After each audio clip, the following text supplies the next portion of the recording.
Good morning. So Chancellor Jeremy Hunt is considering reducing taxes on income, inheritance and businesses in Wednesday's autumn statement. You might say about time, but he was careful to warn against any moves that might fuel inflation.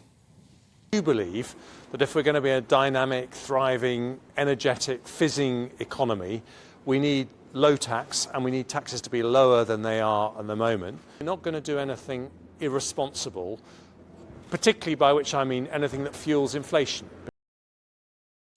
So former editor of the Daily Star, Dawn Neesom, regular on GB News, joins us in the studio now. He's in grave danger here, Dawn, of over-promising and under-delivering now on taxes. Well, yeah, I mean, it's damned if he does and damned if he doesn't, basically. I mean, obviously, the thing that developed over the weekend was the income tax, possible cut, which he is denied all the way along that he was even considering. But obviously an extra £30 billion has been discovered by the Office for Budget Responsibility.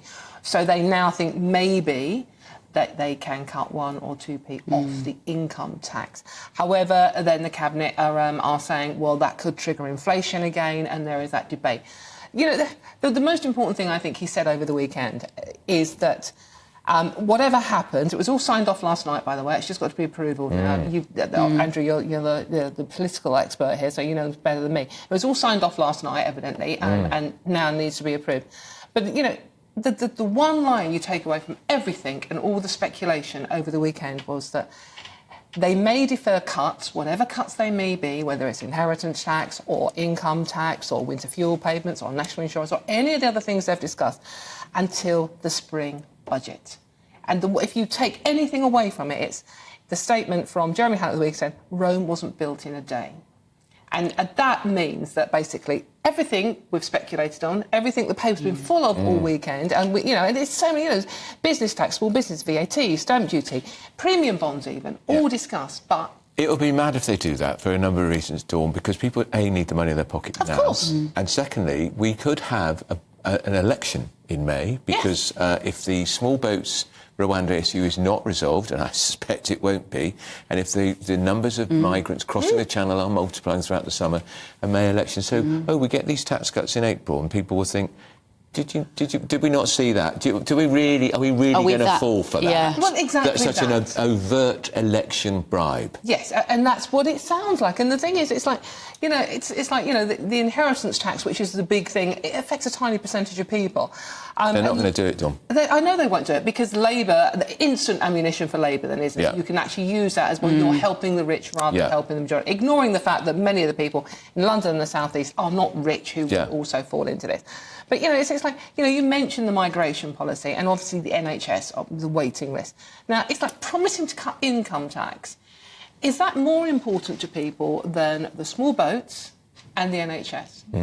What is going to win them more votes in the election? I don't know the answer to this question, by the way. Yeah. What is going to win them more votes? Is it cutting those NHS waiting lists, stopping the small boats, or people having, what was the average, about £450 annually on average, the income tax would save a family?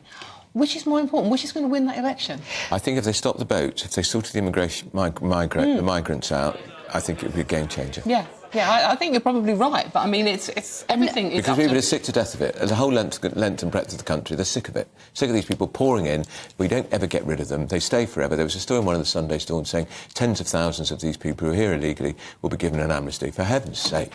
And we don't know who they are. Which just means even more will come, because you're then going to get an amnesty. And the whole point of this is stopping the boats, stopping people losing their lives. And the popularity, or lack of, with Rishi Sunak is a serious issue for the Conservatives. Research over the weekend, a poll by the Daily Express, saying that he is likely to become the first Prime Minister in history to lose his own seat in an election. At what point do the Conservatives admit that they cannot win with him at the helm? The problem they've got there, Bev, is how many Conservative Prime Ministers have we had over the past year? Too many. Exactly. And it's like, who do you parachute in? I think, Andrew, I don't know what you think about this, but how many people would think, right, OK, you really don't know what you're doing now if you parachute another... yeah, but that would be the problem. PM in. And well, the country would insist, and the clamour for an immediate general election would be overwhelming. Yes, which they would lose. They're still 20 points behind. I know. Well, a couple of polls last week, 30. Well, 30, yeah, absolutely. Yeah.